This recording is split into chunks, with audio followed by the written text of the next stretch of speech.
Have you ever scrolled through your social media feed and thought, how did we get here? From those early days of the internet with clunky dial-up modems to this whole landscape of influencers and algorithms, I know I have. And it's what makes this deep dive so fascinating. It's quite a journey, and it all ties back to how we connect and consume content online. We're talking about a fundamental shift in our digital DNA. And to guide us through this digital evolution, we're turning to the insights of Paulo Laureano. He's a self-professed tech enthusiast who's been chronicling his online adventures on his website, My Adventures in Tech, for quite a while now. What's brilliant about Paulo's work is that he doesn't just lay out a timeline of technological advancements. He captures the spirit of each era, the cultural shifts, and even the emotional experiences tied to how we've engaged with technology over time. Right. It's that personal touch that makes his observations so relatable.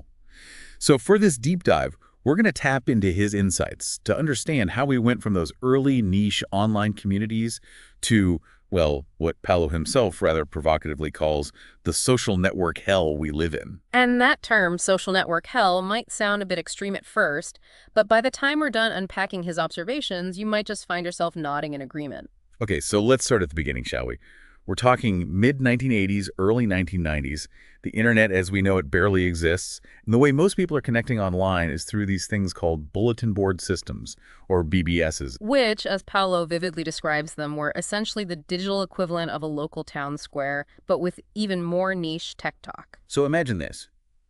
You've finally managed to wrangle your way onto the internet. Maybe you're paying by the minute, maybe you're sneaking some late-night access at a university lab, and you're greeted by a wall of text. Yeah. But it's not just any text. It's a space for connection, for discussion, even for sharing some rudimentary software. And crucially, as Paulo emphasizes, content consumption back then was linear, chronological. You saw what was posted in the order it was posted. No algorithms curating your experience, no infinite scroll sucking you in, just raw, unfiltered conversation. Which, in a way, sounds almost refreshing, doesn't it? This slower, more deliberate pace of online interaction. There's a certain charm to it, for sure. And as Paulo points out, a lot of that had to do with the role of moderators in these early communities. They were like the digital sheriffs, enforcing the rules of engagement, keeping things civil, and ensuring discussions remained focused. It was a more hands-on approach to community building, you might say. But like all good things, this era of the digital Wild West couldn't last forever. And this is where things start to get really interesting, because as technology evolved, so too did the possibilities for individual expression online. We begin to see the emergence of personal websites, and with it, a whole new wave of digital pioneers. Folks like Justin Hall, who Paulo mentions as one of the earliest bloggers, paving the way for what would become a seismic shift in how we create and consume content online. Think about it. Suddenly, anyone with an internet connection and a bit of tech savvy could carve out their own little corner of the web. It was like the digital equivalent of the printing press being invented, democratizing access to publishing in a way we hadn't seen before. Which is incredibly exciting, right? This explosion of creativity, this shift toward individual voices. But it also presents a new challenge. Yeah. How do you find anything in this rapidly expanding digital universe? Enter the early search engines, like Yahoo and AltaVista, grappling with the monumental task of indexing this ever-growing web of content. They were the pioneers of search, trying to make sense of the chaos. It's amazing to think about those early search engines just like wading into, the primordial soup of the internet, trying to wrangle the web as we know it today. I mean, did they have any idea what was coming? Like the sheer volume of content we were all about to create. It's hard to fathom, isn't it? And it's kind of like where Paulo's insights about the, acceleration of online experiences becomes especially relevant. Remember that post? What? Getting older, wiser, better, happier. And he was talking about how our perception of time seems to speed up as we age. Right, how summer vacations felt like an eternity when we were kids, but now the years just seem to fly by. It's a similar thing with the internet, right? Like as more people came online, as technology advanced, as content creation just like exploded, the pace of everything just accelerated. So we're talking about the early 2000s now, right? Yeah. The golden age of blogs, personal websites, and like the birth of social media. Yeah, exactly. And you know what's fascinating is how Paulo points out that social media platforms, these things like YouTube, Facebook, Twitter, they actually emerged as like a solution to this problem of information overload. Like it was just getting to be too much to keep up with it It all? was just too much. So they were like these personalized aggregators pulling together updates from like your favorite blogs, news sites, even your friends, and they were presenting them in this like more digestible format. Right, because before you'd have to like remember to go to each individual website, check if there were updates. It was a whole thing. Oh yeah, it was commitment. And now it's like they bring it all to you. Exactly. So convenient. A more convenient way to navigate this increasingly, complex and fast-paced digital world. But, and this is super crucial, these platforms were also businesses. Right. They weren't doing it out of the goodness of their hearts. No. Businesses that relied on user engagement to generate revenue. Okay, so how do you keep people hooked? How do you make sure they're coming back for more in this just endless sea of content? Yeah, you hit the nail on the head. Algorithms. Oh, yeah. Everyone's favorite topic. Right. Initially, they were designed to surface like the most relevant and engaging content.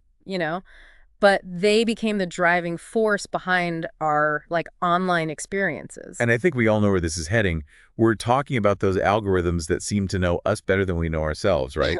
The ones that like curate our feeds, determine what we see and don't see online. Exactly. And while the whole idea of a personalized online experience might sound appealing, like at first glance, Pella argues that this whole algorithmic curation has come at a cost to our ability to think critically, engage with diverse perspectives, even to connect with each other in like meaningful ways. So we've traded that wild west of the early internet Yeah. for, well, what exactly? Yeah. Like, what does this new algorithm-driven landscape look like? It's a landscape where our online experiences are increasingly tailored to our existing beliefs and biases, where the very structure of social media platforms, which is driven by algorithms designed to maximize engagement, can lead us down these rabbit holes of misinformation and reinforce our own echo chambers. So are we even in control of our online experiences anymore?